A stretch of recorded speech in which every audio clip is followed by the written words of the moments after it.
আসসালামু আলাইকুম। গুরুজি, আপনি বলেছেন রিলেশনে না যেতে, রিলেশন বাদ। এখন এই রিলেশন থেকে আমি বের হয়ে মুভ অন করব কিভাবে?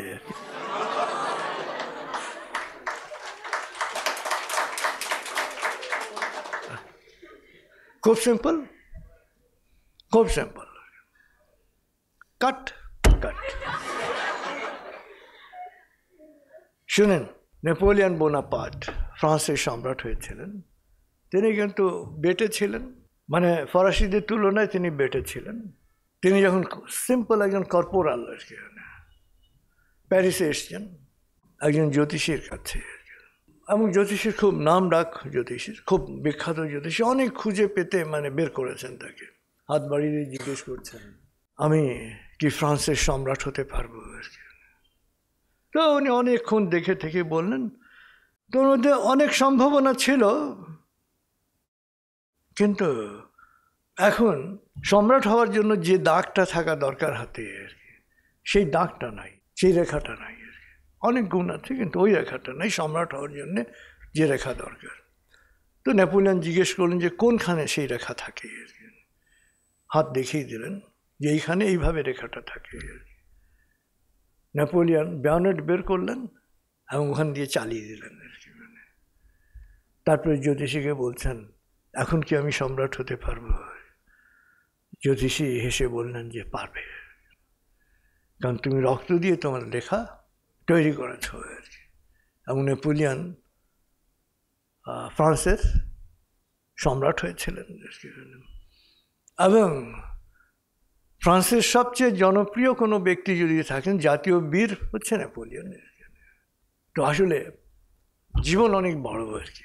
আপনি যদি মনে করেন যে আপনি রিলেশন থেকে বেরিয়ে যেতে চাচ্ছেন, রিলেশন বাদ দিতে চাচ্ছেন, ইটস নাথিং, কাট কাট। এবং এই রিলেশন একটা বয়সে that is a totally useless relation. এগুলো এখন বাদ পড়লেও বাদ পড়বে, কয়েক বছর পরে বাদ পড়লেও বাদ পড়বে আর কি। এগুলো আসলে 90% ক্ষেত্রে ইট গোজ নো হোয়ার আর কি। মানে এক ঘটনা বলি, আমরা যখন তরুণ ছিলাম, আমাদের পরিচিত এক যুবক আত্মহত্যা করার চেষ্টা করলেন, কমাতে চলে গেলেন। এটা অনেক বছর আগের কথা আর কি। তিনি তখন বিশ্ববিদ্যালয়ে পড়তেন আর কি। কমাতে চলে গেলেন। প্রায় 3 সপ্তাহ তিনি কমাতে ছিলেন। 3 সপ্তাহ পরে তার আবার আস্তে আস্তে আস্তে আস্তে আস্তে আস্তে কমা থেকে ফিরে এলেন। কেন? তার প্রেমিকা তাকে রিফিউজ করেছিল আর কি। তো তার প্রেমিকার কাছে তার বন্ধু বান্ধবরা গিয়েছিলেন, গিয়ে তাকে বোঝানোর চেষ্টা করেছেন যে দেখো, সে তো কমাতে আছে, তোমার মানে যদি গলার স্বর ঠর শোনে তাহলে সে ফিরে আসতে পারে। জাস্ট তুই গিয়ে বলবে একটু তোমার গলার স্বর শুনবে, কিছু করতে হবে না। বলছে না, আমি তো তাকে পছন্দ করি না, বলছে সে তো মারা যাবে আর কি। এখন তো কমাতে আছে, আর ফিরবে কিনা বোঝা যাচ্ছে না। সে আবার তাদের বন্ধুদের বলছে যে দেখো, যদি সে ফিরে আসে আবার কিছুদিন পরে আবার প্রেমে পড়বে আরেকজনের আর কি। এবং সে মেয়ে যায়নি আর কি। তো সে রিকভার করলো। বছরখানেক পরে আবার তিনি আরেক মেয়ের প্রেমে পড়লেন এবং তারপরে বিয়ে ঠিয়ে করেছেন, সব কিছু ঠিকঠাক আছে। তাকে পরে আবার জিজ্ঞেস করা হয়েছিল যে আচ্ছা, যে আপনি যে সুইসাইড করতে গেলেন না, এখন আপনার কি মনে? বলছে আমি কি আহাম্মক ছিলাম যে এটার জন্য সুইসাইড করতে গিয়েছিলাম, যে কি আহাম্মক ছিলাম।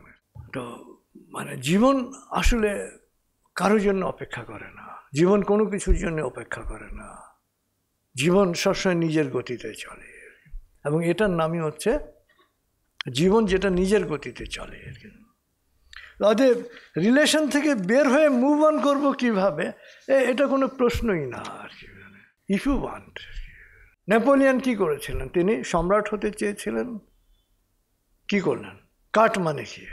ব্যানর দিয়ে নিজের হাত তালুর ওখান দিয়ে কেটে ফেলা আর কি, দাগ দিয়ে দেওয়া আর কি।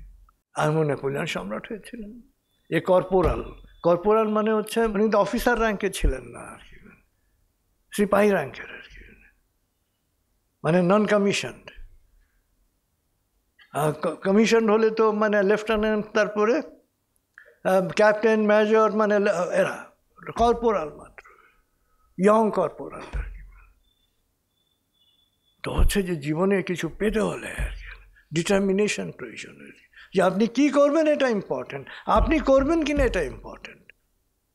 আপনি করলে একরকম আর না করলে আরেক রকম।